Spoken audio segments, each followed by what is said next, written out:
출애굽기의 결론이며 마지막 내용입니다. 백성들의 강부로 시작된 출애굽. 모세가 태어나고 부모는 모세의 아름다움을 보고 숨겨주던 내용으로 시작된 모세의 생애.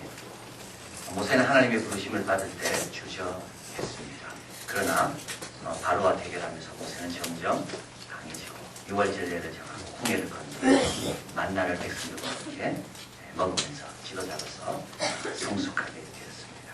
시내산에 도착했을 때 모세는 얼마나 기뻤는지 모릅니다. 왜냐하면 그 산에서 하나님의 부름을 받았고 하나님께서 엄청난 걸 말씀할 때 모세는 불가능한 줄 알았는데 결국은 그 시내산에 도착했기 때문에요. 그러나 올라갈 때는 기쁘게 올라갔지만 모세가 내려올 때는 백성들이 금송아지를 섬기고 있는 모습을 대해야 되기 때문에 모세는 너무 실망하고 너무 낙담하고 그러나 참 놀라운 것은 바로 그것 때문에 모세가 하나님을 더 깊게 알게 되고 하나님의 등도 보게 되고 그리고 모세의 얼굴이 해처럼 빛나는 그런 은혜를 입게 됩니다. 모세가 다시 내려와서 이제 백성들과 함께 성막을 이제 만들게 됩니다. 시내산에서 본 그대로 그 성막이 완성되게 되고 오늘 보면 하나님께서 그 성막 위에 하나님의 영광이 충만히 임했다. 우리 하나님이 사실은 굉장히 임하고 싶습니다. 하나님은 빨리 영광을 보여주고 싶었습니다. 그런데 백성들이 준비가 안 되기 때문에 거룩하신 영광이 임하기에는 백성들의 그릇이 너무 더러운 게 많이 있었기 때문에 오늘 성막에 충만한 하나님의 영광은 구약의 오순절이라고 합니다. 구약에 이렇게 하나님의 영광이 놀랍게 임한 적이 없습니다. 모세도 들어갈 수가 없었어요. 요한계시록에 보면 마지막 새 예루살렘이 임할 때 해와 달이 필요가 없을 정도로 하나님의 영광이 빛났다고 합니다. 거기는 성전도 필요가 없는데 하나님이 친히 성전 되시기 때문에 바로 이런 놀라운 하나님의 영광에 충만한 것이 이스라엘 백성들 가운데 성막 가운데 나타나게 된 겁니다. 이 땅에 하나님이 거하실 자리가 마련된 거죠. 시내산에 있던 하나님의 영광이 백성들 가운데로 내려온 겁니다. 여기서 출애굽기는 끝납니다. 왜냐하면 이것이 백성을 구원한 이유이기 때문에 거룩한 나라가 되고 제사장 백성이 되고 그의 소유된 기쁨의 존재가 되는 바로 이 순간이 오늘 본문입니다. 하나님의 영광이 임하기에 합당한 그 되기 때문에 출애굽기는 여기서 끝납니다. 조금 전까지 이 백성들은 그렇지 않았죠. 금송아지를 만들고 하나님을 대신 우상을 섬겼던 사람들의 대화가 된 겁니다. 자, 그래서 오늘 본문을 대하면서 우리도 우리 인생의 목적이 뭘까? 여러분 인생의 목적이 뭡니까? 홍해를 경험하는 걸까요? 만나를 먹는 걸까요? 우리 인생의 목적이 뭘까요? 내가 주님이 거하시기에 합당한 깨끗한 그릇이 되는 게 우리 인생의 목적입니다. 내가 예수님 같이 되는 것이 우리 인생의 목적입니다. 주님은 이걸 위해 교회를 세우셨고 이걸 위해서 우리에게 은혜를 주시고 연단도 주시고 이걸 위해 기도하라고 말씀하는 겁니다. 자, 오늘 본문에서 참 이스라엘 백성은 이제 주님이 원하는 지점에 딱 그걸 한 거죠. 가나안 땅이 아니라 주님이 원하는 지점은 가나안 땅이 아니라 주님의 영광이 임하신 그것이 되는 바로 그 상태가 주님이 원하는 지점인데 어떻게 그렇게 됐을까? 어떻게 어떤 모습이 되면 어떤 가정이 되면 어떤 교회가 되면 정말 주님이 친히 임하시고 싶어하는 그런 장소 영혼이 될까? 오늘 본문에서 말씀하는데요. 첫째는 우리 주님께 좀 후하고 즐겁게 헌신하는 영혼에게 주님은 임하시길 바랍니다. 우리 주님은 인생하는 사람 속에 주님이 임하실 수가 없습니다. 주님의 일을 하는 데 있어서 이것 따지고 저것 따지고 다 한 다음에 시간 남으면 하는 그런 영혼에게는 주님이 임하실 수가 없는 겁니다. 주님께 드리는 데는 아낌없이 내 목숨과 내가 소중함까지 즐거이 드리고자 하는 그 영혼, 그 가정, 그 교회에 주님은 임하십니다. 모세가 산에서 내려옵니다. 광채가 빛났죠. 그리고 백성들에게 이야기합니다. 우리가 성막을 지어야 된다. 성막의 재료들은 여러분들이 마음에 감동된 대로 가져온 것으로 성막을 지을 거다. 35장, 20장. 이스라엘 자손 온 회중이 모세 앞에서 물러갔습니다. 이 말을 듣고 물러갔습니다. 몇 명이나 가져올까요? 21절 다시 읽습니다. 무릇 마음이 감동된 자와 무릇 자원하는 자가 와서 성막을 짓기 위하여 그 속에 쓸 모든 것을 위하여 거룩한 것을 위하여 예물을 가져 여호와께 드렸으니 곧 마음에 원하는 남녀가 와서 가슴핀과 귀고리와 가락지와 목걸이와 여러 금파를 가져왔을 때 사람마다 여호와께 금예물을 드렸으며 자 나옵니다 여러분. 25절에 가볼까요? 마음이 슬그런 여인은 손수실을 닦고 그 나은 청색, 자색, 홍색실과 가는배실을 가져왔고 26절 마음의 감동을 받아 슬기로운 모든 여인은 영소토로 실어 나왔으며 27절 모든 족장은 호마노와 애곡과 흉패에 묻힐 보석을 가져왔고 29절 마음에 원하는 이스라엘 자손 남녀 여호와께 모세의 손을 빙자에 명하신 모든 것을 만들기 위하여 물품을 가져다가 여호와께 어떻게 드렸다고요? 즐거이 드렸다. 성막 하나하나가 즐거이 드린 예물로 만들어진 것. 그러니까 하나님 드린 것이죠. 저는 이 구절을 대할 때마다 우리 믿음의 선배들이 생각났습니다. 한국이 왜 복받을까? 왜 하나님은 왜 한국 민족이 이런 은혜를 많이 주시는가? 그는 바로 즐겁게 주님께 드렸던 많은 어머니, 할머니들이 계셨기 때문에 그렇습니다. 옛날에는 성미라는 것이 있었습니다. 성미라는 게 뭡니까? 밥을 쌀을 씻을 때마다 교회와 구제와 선교를 위해서 한 숟갈씩 떼는 겁니다. 이게 1903년도 마산 문창도에서 시작됐습니다. 교회는 지어야 되는데 여성들이 돈을 없고 그래서 우리가 밥 지을 때마다 식구수대로 한 숟가락씩 떼놨다가 그걸 가지고 주일날 교회에 헌금한 겁니다. 1907년 마산 문창교회가 완공될 때까지 그 교회에 있는 여자 성도들은 다 성리운동을 벌였어요. 제가 미국에 있을 때 미국에 있는 한 시골 마을에서 코리안 미션 데이를 하는데 저보고 와서 좀 한국 교회에 대해서 이야기하더라고요. 뭘 이야기할까요? 여러분 큰 거북을 몇만 명 모이는 게 이게 한국 교회 이야기한다고 그분들이 감동받을까요? 한국 선교사님이 적은 그 클락이라는 선교사님이 적은 책을 보니까 도서관에 있어서 특히 우리 초대교회 여성들이 교회를 위하여 복음을 위하여 얼마나 헌신했는지 그런 내용이 나와 있습니다. 머리카락을 잘라서 받쳐서 헌금한 이야기, 반지 지환을 빼서 헌금한 이야기. 돈이 없는 사람은 일주일에 날 하루를 날 연보라 해가지고 하루를 교회 와서 청소하고 교회를 전도하고 주님을 위해 봉사했던 이야기. 이것이 나중에 일제시대 때는 국채보상운동과 이어지게 됩니다. 많은 여성들이 우리나라가 1,300만 원의 빚을 일본에 지고 있다는 걸 듣고 이렇게 이야기합니다. 여성들은 1,000만 명이다. 여성 가운데 반지를 끼고 있는 사람은 500만이다. 반지 하나를 파면 이혼이다. 우리 500만 여성이요. 반지를 빼서 팔자. 그러면 1,000만 명, 1,000만 원이 되고 빚을 갚은 거예요. 여러분 하나님께서 그런 교회당을 보시니까 임하고 싶은 거예요. 그렇게 지어진 재단들이 있기 때문에 하나님께서 임하고 싶은 겁니다. 우리가 그걸 좀 이어받아야 됩니다. 이거 재고 저거 재고 하나님 즐겨내는 자를 사랑하신다 그랬는데 그렇게 인생하면 우리 하나님 임하실 수가 없습니다. 에스라서에 보면 고레스 왕이 감동을 받아서 이스라엘 백성, 포로로 있는 이스라엘 백성을 예루살렘 성전 다시 지으라고 돌려보내도록 허락을 해줍니다. 근데 이때요, 고레스 왕이 그냥 보내지 않습니다. 성전의 기면들을 느부갓네살 왕이 다 성전을 허물고 가져왔는데 그게 잘 보관되어 있는 겁니다. 그래서 다시 성전 지을 때 그걸 가져가도록 허락해 줍니다. 그 기면들이 어떤 기면들입니까? 다윗이 준비한 거죠. 다윗은 하나님을 너무 사랑해 성전 짓고 싶었는데 하나님께서 짓지 마라 그래요. 그럼에도 불구하고 다윗은 그 모든 재료를 다 준비해 줍니다. 하나님은 새 성전에 다윗의 정신이 깃들기를 원하시는 겁니다. 이게 바로 저는 생각할 때 재활용의 가치라고. 재활용. 하나님께서 그렇게 헌신한 것은 계속 재활용하시는 거예요. 왜냐하면 그게 하나님 원하시는 거기 때문에. 하나님 어디 임하십니까? 화려한 곳입니까? 아닙니다. 자원하고 즐거워하고. 두 번째로 하나님께서 임하신 이유는요. 여기 보니까 말씀대로 지었기 때문에 그렇습니다. 오늘 본문 이제 다 완공된 거죠. 이렇게 해서 가져와서 이제 완공을 합니다. 그게 이제 오늘 40장입니다. 40장에 가보면 완공이 다 됩니다. 39장 43절 마지막 이제 절차인데요. 모세가 그 필요한 모든 것을 다 한번 검사해 봤습니다. 그러니까 여호와께서 명하신 대로 되었습니다. 그래서 모세가 그들을 축복합니다.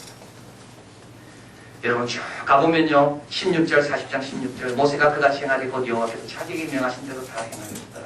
23절 여호와께서 모세에게 명하신 대로 되었다.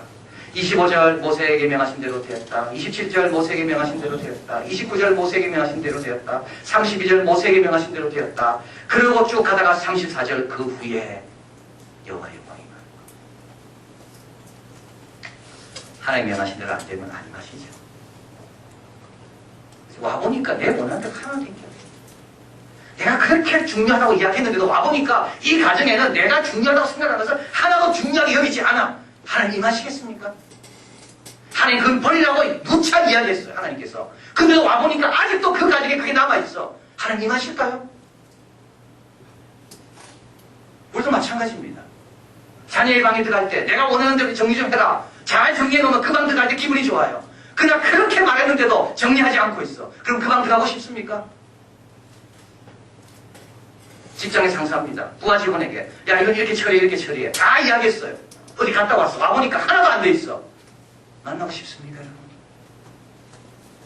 이 똑같은 원리를 왜 하나님과 우리에겐 적용 안 합니까?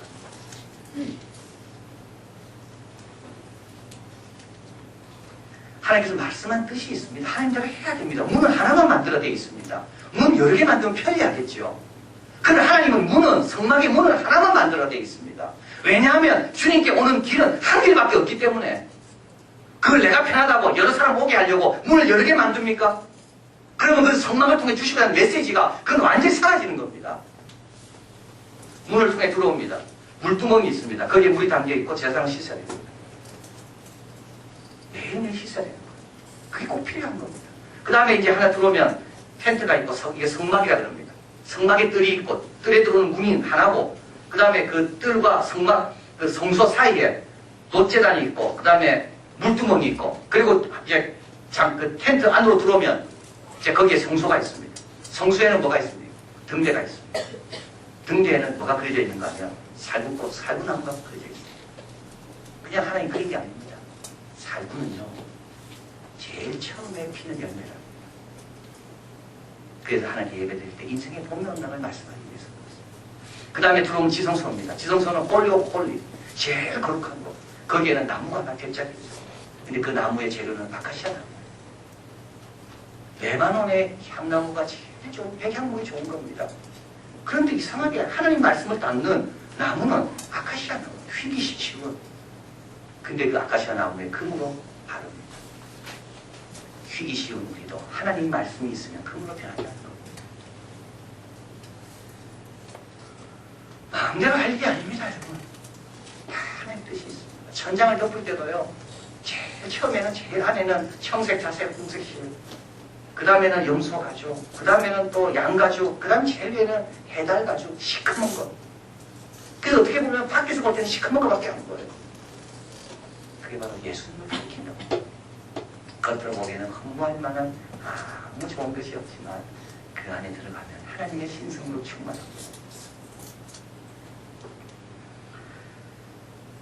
우리도 좀 조심해야 되죠.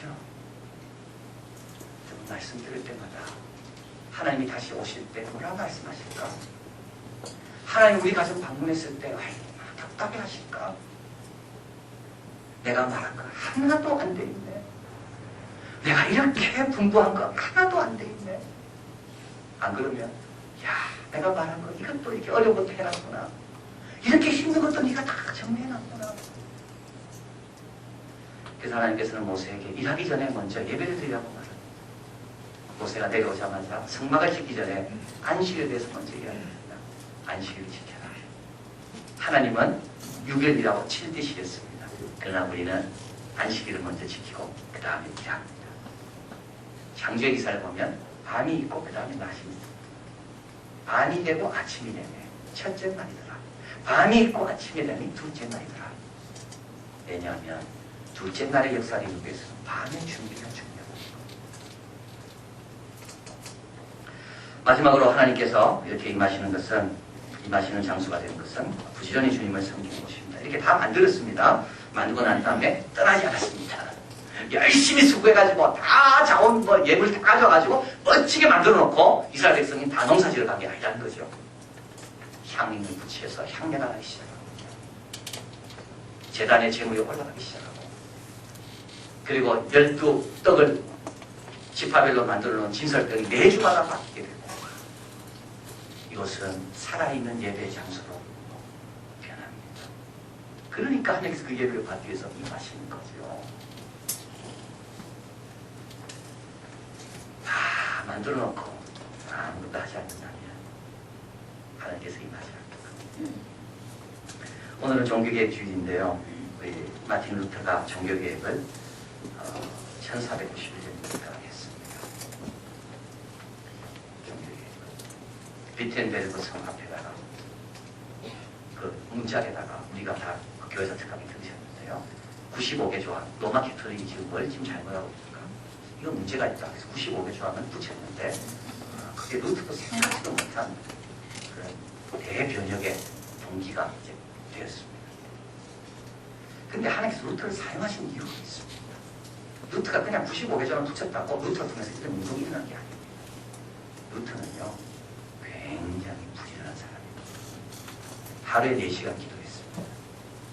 그럼 기도만 하고 딴 거 안 했을까요? 아닙니다. 그는 3,100권의 책을 적었습니다. 보름스 국제회의에서 루터를 소환합니다. 그리고 루터가 거기서 방문을 당하는데요. 그 루터 책이 다 불타리게 됩니다. 그때 사람들이 다 놀랐어요. 루터가 이렇게 책을 많이 적었나요?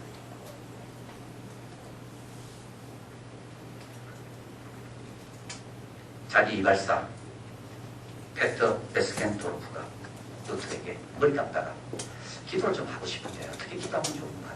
루터가 그를 위해서 단순한 기도의 방법이라는 책을 적어줬습니다. 흑사병이 비텐베르크에 도졌습니다. 모두 비신감으로 바꿨어요. 이때 루터가 가만 생각해보니까 비신감이 박책이 아니구나. 여기 남겨서 하나님이 하는 것도 필요하구나. 그래서 그가 또 책을 적었어요. 죽음의 흑사병을 피해 달아나야 할 것에 관하여. 그 루터가 책만 적었을까요? 기도만 하고 아닙니다. 마지막 죽기 전날 두 귀족이 싸우는 것을 루터는 화해시킵니다. 그리고 나서 루터는 그 다음날 죽었어요.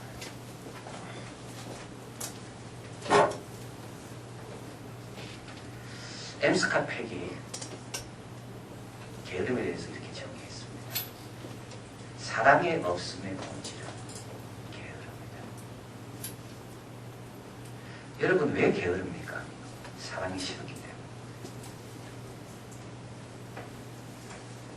제가 아침에 새벽기도 인도하러 나올 때 마주치는 분들이 있습니다. 남자분들이죠. 트렁크를 열어놓고 누굴 기다립니다. 많은 분들이 골프 치러 가려고 기다리는 분들. 골프를 사랑하면요 부지런해집니다. 골프 치러 갈 때는 그렇게 부지런한데 주님 앞에 나올 때는 왜 그렇게 게으른지. 이거는 사랑의 문제입니다. 기도할 때는 왜 그렇게 게으른지 사랑의 문제입니다.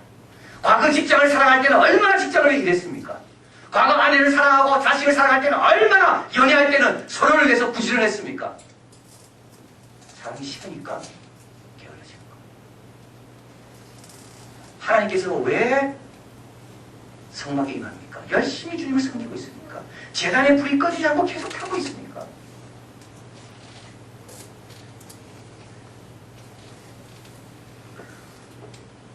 이런 영광이 1300년 후에 독생자 예수님께 나타납니다. 우리가 그 영광을 보니 독생자, 하나님의 독생자의 영광이요 은혜와 진리가 충만합니다. 예수님의 생애를 보면 당연합니다. 예수님은 우리를 갈아입어 십리까지 간 분이에요. 예수님은 밥 먹는 것보다 하나님 뜻에 순종하는 걸 더 좋아하셨고, 예수님은 죽기까지 자기 의지대로 살지 않고 아버지 뜻대로 삽니다. 예수님은 그렇게 바쁘지만 새벽이며 한적한 곳에 가서 기도하셨던 분이에요. 그러니까 주님의 영광이 그에게 함께하는 겁니다. 오늘 성찬 시간을 하게 됩니다. 사도 바울이 이렇게 고백합니다. 그러므로 이제는 내가 산 것이 아니고 내 안에 그리스도께서 사신 것이다. 여러분 안에 그리스도께서 온전히 사시려면 어떻게 해야 됩니까? 예수님처럼 예수님처럼 주님 만나는 것이 제일 기쁘고 제일 즐겁고 제일 신나는 일이 되는 사람. 예수님처럼 자기를 좀 부인하고 주님이 가르치신 대로, 주님 말씀한 대로 순종하는 사람. 금송아지를 만들어 주님의 진노의 대상이었던 사람이 이렇게 변한 것처럼 우리도 예수님 잘 따라가서 복되게 변하는 귀한 종들 되시길 진심으로 바랍니다.